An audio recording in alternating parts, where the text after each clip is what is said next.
Selamat pagi. Kami ucapkan terima kasih atas kesempatan dan waktu yang telah diberikan kepada kami untuk mempresentasikan hasil makalah kami. Sebelum kami mempresentasikan hasil makalah kami, pertama-tama yang kami hormati Ibu Pembimbing kami, Ibu Esti Pujastuti SE MSI sebagai dosen pengampu mata kuliah Ekonomi Makro. Yang kami hormati teman-teman semua dari kelompok 1, kelompok 2, kelompok 3, dan kelompok 5. Pada pagi hari ini kami akan mempresentasikan hasil makalah kami dengan judul Masalah Neraca Pembayaran atau Perdagangan.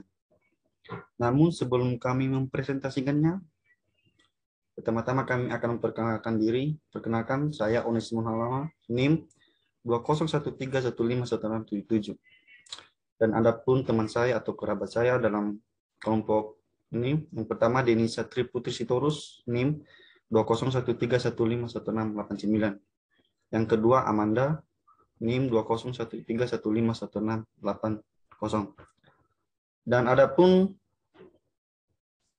hasil laporan pengamatan kami nanti sebagai penyaji pertama, yaitu Saudari Amanda, penyaji kedua saya sendiri, dan penyaji ketiga Saudari Denisa Putri Sitorus. Untuk itu, untuk penyaji pertama, Amanda, kami persilakan untuk mempresentasikan hasil makalah. Terima kasih.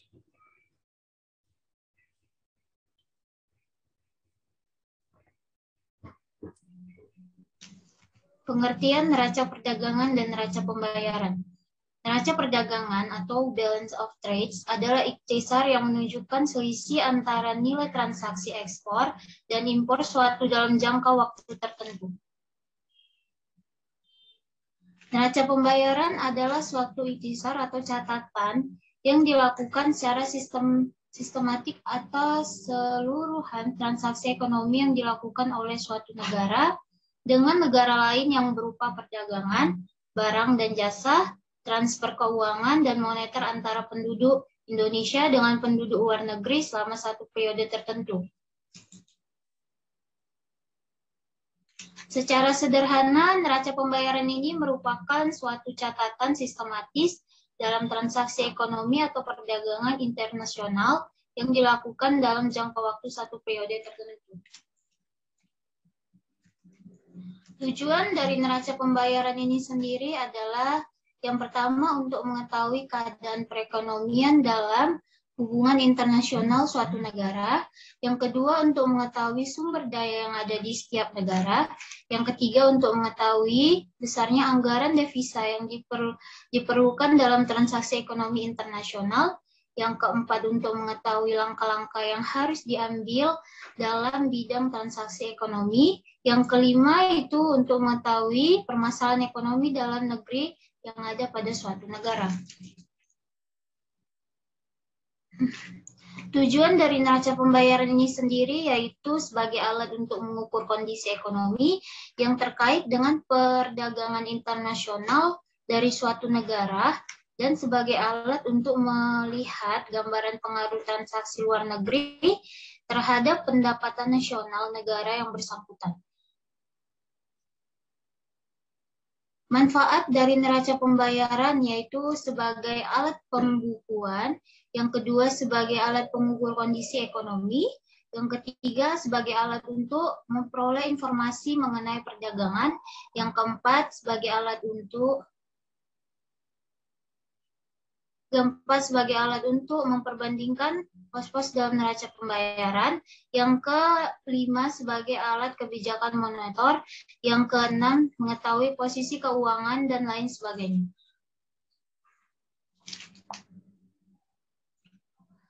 Adapun dari manfaat neraca perdagangan ini yaitu sebagai tolak ukur arah kebijakan yang diambil oleh pemerintah atau perusahaan dan pihak yang terkait, mengetahui besaran jumlah pengeluaran dan pendapatan, dan menjadi informasi kegiatan ekonomi.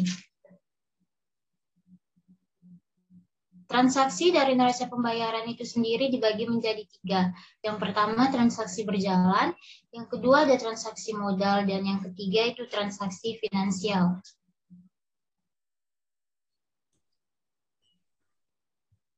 Oke, Kami ucapkan terima kasih kepada Amanda sebagai penyaji pertama yang telah menyajikan hasil diskusi.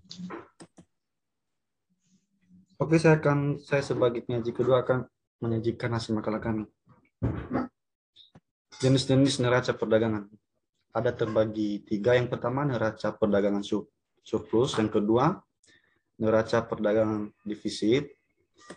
Yang ketiga, neraca perdagangan seimbang.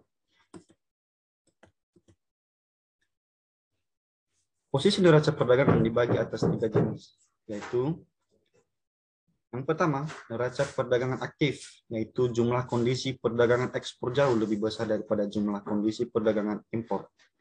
Yang kedua, neraca perdagangan pasif, yaitu jumlah kondisi perdagangan impor justru lebih besar daripada jumlah perdagangan ekspor.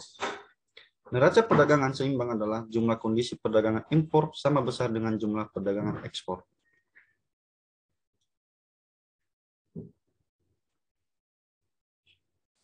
Komponen neraca pembayaran. Ada 3. Yang pertama, neraca perdagangan. Yang kedua, neraca jasa. Dan yang terakhir, transfer jalan. Adapun faktor-faktor yang mempengaruhi neraca pembayaran. Yang pertama, pembayaran, yaitu faktor-faktor yang mempengaruhinya. Yang pertama, perubahan kurs devisa, perubahan harga, perubahan tingkat pendapatan ekspor, dan yang terakhir perubahan tingkat bunga.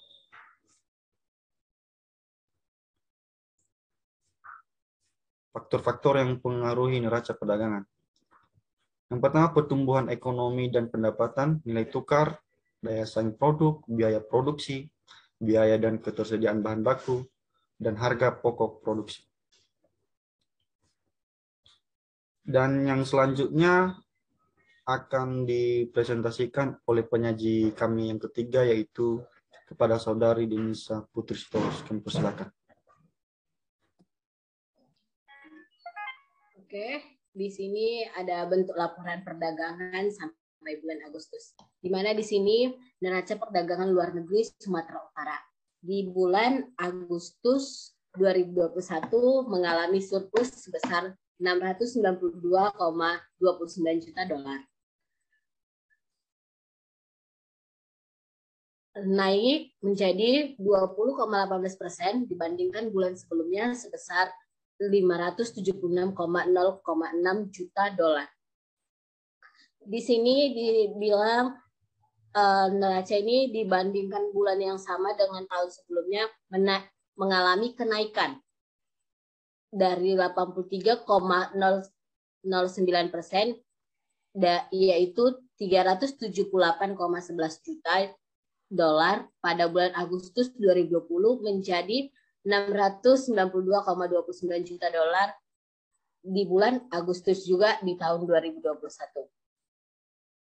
Pada Agustus 2021, ekspor sebesar 1,156 miliar dolar.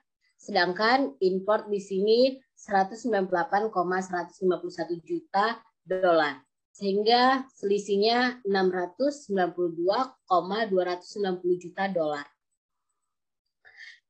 Di sini juga dijelaskan ada surplus neraca perdagangan luar negeri Sumatera Utara dengan mitra utama selama bulan Agustus 2021 berturut-turut senilai dari 108,48 juta dolar, dengan India 106,57 juta dolar, dengan Amerika di sini 44,63 juta dolar.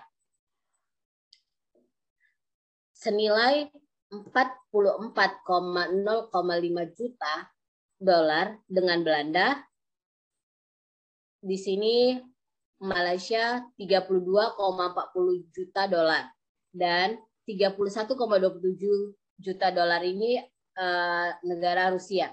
Sedangkan defisit perdagangan luar negeri di sini Sumatera Utara terjadi dengan Singapura sebesar 41,58 juta dolar Amerika. Australia sebesar 15,84 juta dolar dan di sini Brazil sebesar 9,74 juta dolar dan Argentina sebesar 8,88 juta dolar. Walaupun ada defisit perdagangan, namun surplusnya juga masih lebih banyak dari 10 dengan mitra utama tersebut. Secara kumulatif, pada bulan Januari sampai Agustus 2021, neraca perdagangan luar negeri Sumatera Utara juga surplusnya 4,166 miliar dolar Amerika Serikat. Angka itu diperoleh dari ekspor 7,533 miliar dolar Amerika Serikat. Sedangkan importnya hanya 3,367 miliar dolar Amerika Serikat. Dan di slide ini selanjutnya ada masalah yang muncul dalam analisis pembayaran dan perdagangan. Pertama, seringkali mengabaikan hubungan antara transaksi internasional dengan yang lain. Sehingga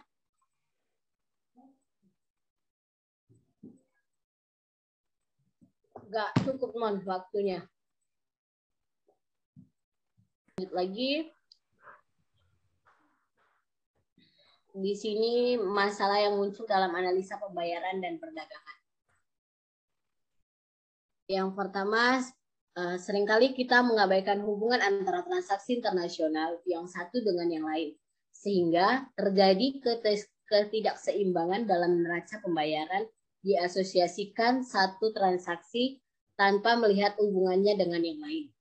Yang kedua, surplus transaksi yang sedang berjalan sering dianggap baik, sebaliknya defisit dianggap lebih jelek. Yang ketiga, keputusan untuk memberi bantuan seharusnya lebih didasari pada kekuatan ekonomi negara secara keseluruhan. Di slide selanjutnya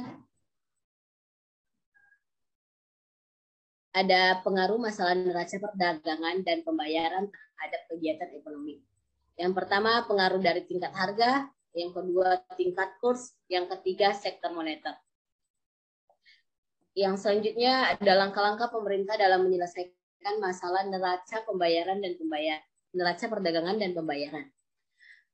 Pemerintah mengeluarkan kebijakan sebagai berikut. Yang pertama, ada kebijakan agar investasi dilakukan dengan porsi agar bisa ekspor sehingga perdagangan kita lebih terkendali. Yang kedua, ada kebijakan fiskal. Di sini kebijakan fiskal merupakan kebijakan yang ditempuh pemerintah dalam perpajakan dan pengeluaran pemerintah atau anggaran untuk mempengaruhi pengeluaran agregat. Yang ketiga, ada kegiatan moneter yang merupakan kebijakan yang ditempuh pemerintah atau bank sentral dalam penawaran uang dan kebijakan suku bunga untuk mempengaruhi agregat. Yang keempat, ada kebijakan segi penawaran adalah kebijakan pemerintah yang bertujuan untuk meningkatkan efisien perusahaan sehingga barang dan jasa yang ditawarkan lebih banyak dan lebih murah. Yang terakhir, ada kebijakan neraca pembayaran merupakan kebijakan yang dilakukan untuk memantau keadaan neraca pembayaran guna mempengaruhi nilai tukar.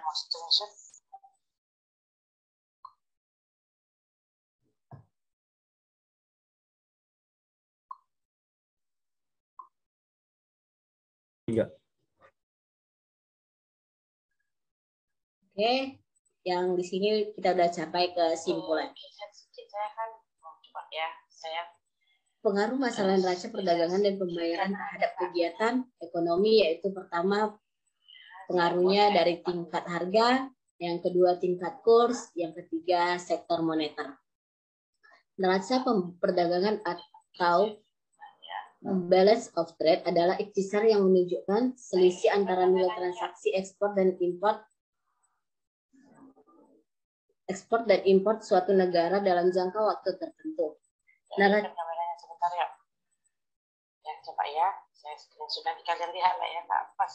perdagangan suatu negara pun yang positif menunjukkan negara itu mengalami ekspor yang tinggi moneter melebihi nilai moneter ekspor melebihi import. Neraca pembayaran adalah suatu ikhtisar yang menunjukkan aliran pembayaran yang dilakukan dari negara-negara lain ke dalam negeri dan dari dalam negeri ke negara lain dalam satu tahun tertentu. neraca pembayaran bermasalah apabila neraca pembayaran mengalami defisit. Artinya, pembayaran ke luar negeri melebihi penerimaan dari luar negeri. Demikian presentasi dari kami ucapkan terima kasih.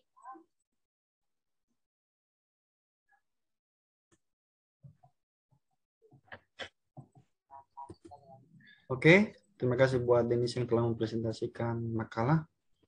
Oke, demikian saja hasil makalah kami atau diskusi kami. Kami ucapkan terima kasih jika ada kata yang salah ataupun tingkah laku kami yang salah dalam pembuatan makalah kami, dalam penyusunan, terlebih dalam presentasi kami minta maaf.